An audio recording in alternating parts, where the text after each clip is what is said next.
Hi guys, welcome to another video. Hope you're all keeping well.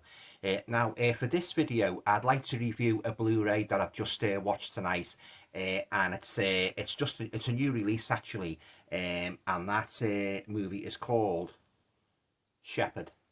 Now, before I say anything further about this movie, I'll just read the blurb at the back and then talk a little bit more about me, my feelings as a whole on the movie. Yeah. Okay. Now, this is described as a classic ghost story that is the lighthouse meets the woman in black.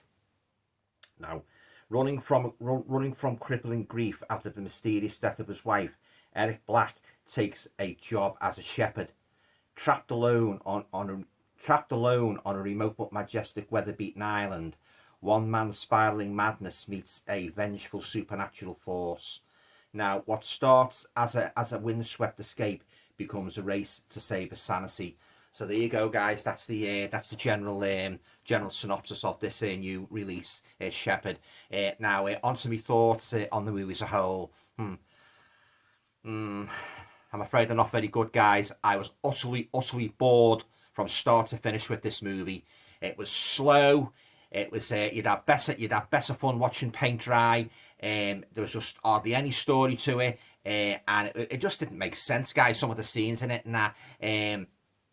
The premise was promising at first, like guy takes a job on a remote island as a shepherd and that, but then it turned out to be very disappointing.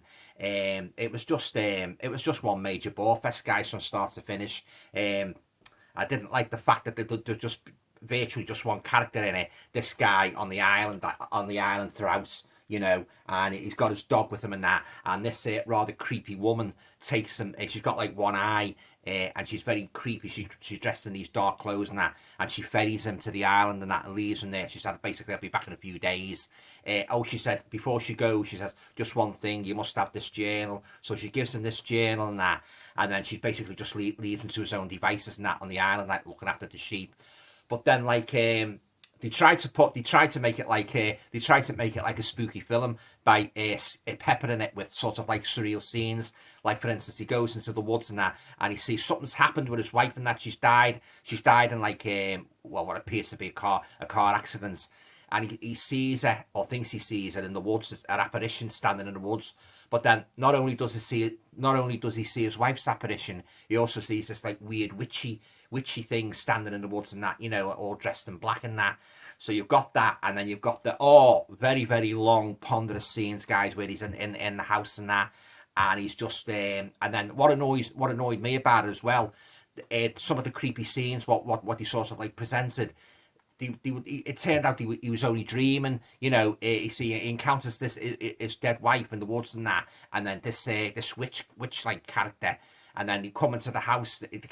This like a witch character comes to the house, and he wakes up and that, and it was all a dream. I mean, that's a sign of lazy writing, that, guys. It really is. You see it so many times in some of these modern horror movies where you think it's actually happening, and then you wake up suddenly in a bed, go, oh. Yeah, it's only a dream and that. But yeah, I was very disappointed with this, guys, the Shepherd.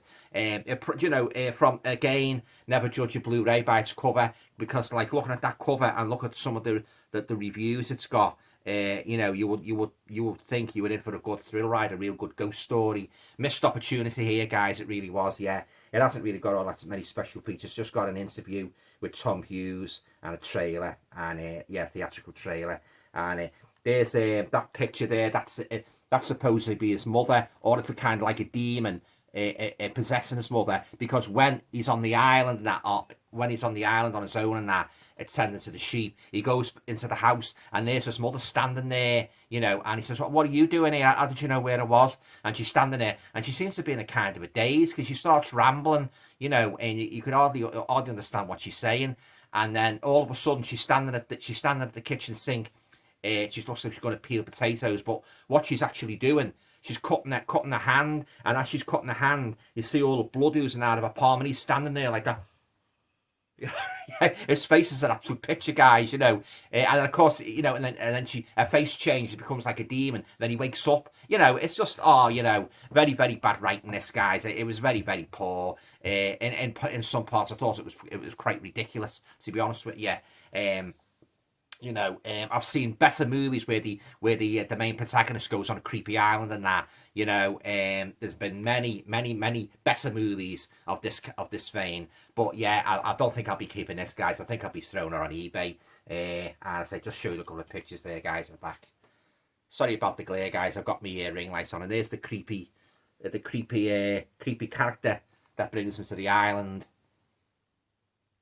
Got like a Scotch, talking a Scotch accent. You can barely understand it. But yeah, it was all he was doing. About 85% of the time, he was just walking around the island and that, walking around the house, going to sleep, having these like cheesy, nightmarish dreams and that. And all in all, guys, I don't think I could recommend it to you. But of course, having said that, if you're the type of fan who likes a slow burner movie, granted, it has got a bit of an atmosphere, you know, the creepy island and that, and it's got like a lighthouse on it, and he's just in the middle of nowhere, he's isolated and that, you know, and this creepy woman with the one eye takes him in the boat and that, and leaves him there for a couple of days, and then she comes back once or twice in that as well. You don't know what, and she goes into the lighthouse. You don't know what the hell she's gone into the lighthouse for, because he spots her. And he walks over, and she flees back to the mainland in the boat. Oh yeah, and it was stupid, guys. It really was. I mean, you know, I won't be keeping this in my collection. Shepherd, yeah. I didn't like it at all. You know, it was very slow, very interminable. I didn't like the main character. I didn't like the story. In fact, there was nothing I liked about it at all, apart from the atmosphere, you know, the creepy, you know, the island out in the middle of nowhere and that, and the cinematography was good, you know, Blu-ray, it's a nice picture, I'll give it that. But in terms of storyline, guys, I'm sorry to say, yeah. Okay, guys, well, yeah, onto a rating now for The Shepherd. I'm going to be very brutal, guys. I'm not going to give it anything out of 10. Yeah, I'm not giving it anything. That's how much I dislike this movie. Missed opportunity. You know, it could have been better if you tweaked the storyline considerably more. You could have got a really good movie here, maybe thrown a couple of more characters into it. And I believe, as I say, reading before, it's similar to the Lighthouse, or what I've read about the Lighthouse. I haven't fancied that. As I say, a very disappointing movie. There's been much better movies set on deserted islands and that, and they tried to sort of like save it with sort of like pepper in it, as I say, with these creepy, surreal images. Didn't work, guys. You know, it didn't lift the movie. It didn't elevate the movie at all, in my estimation. I'm going to be brutally honest. Yeah. Okay. Well, have you seen The Shepherd? What did you think of it? Do you share my rather poor opinion of it? Leave your comments down below. Yeah, it's a shame, like, as I say, because like it's you know, it had the potential to be a real good ghost story, this, but it just fell flat on its face, guys. You know, and the part where his wife, he kept seeing his wife and that, and she's supposed to be dead. You don't know if he's murdered her, or she's just gone over. They're driving along the road, like they had this flashback. They're driving along the road in the car by this cliff edge and that, and the car sort of like, it has an accident, and it's perched on the precipice, you know, and he gets out the car, and then the wife goes over and that, but you don't know really what's happened, because it's just, and then the ending, I didn't like the ending as well, guys, you know, but I won't give away what happened in that. But yeah, all in all, guys, a big fat 0 for me for The Shepherd. Yeah. Okay, guys. Well, that concludes my review of The Shepherd. The usual. If you like the video, please feel free to share, subscribe, comments, and all going well. I'll talk to you all in the next video. Now, if you'll excuse me now while I go and have a lie down after watching this pile of crap. See you.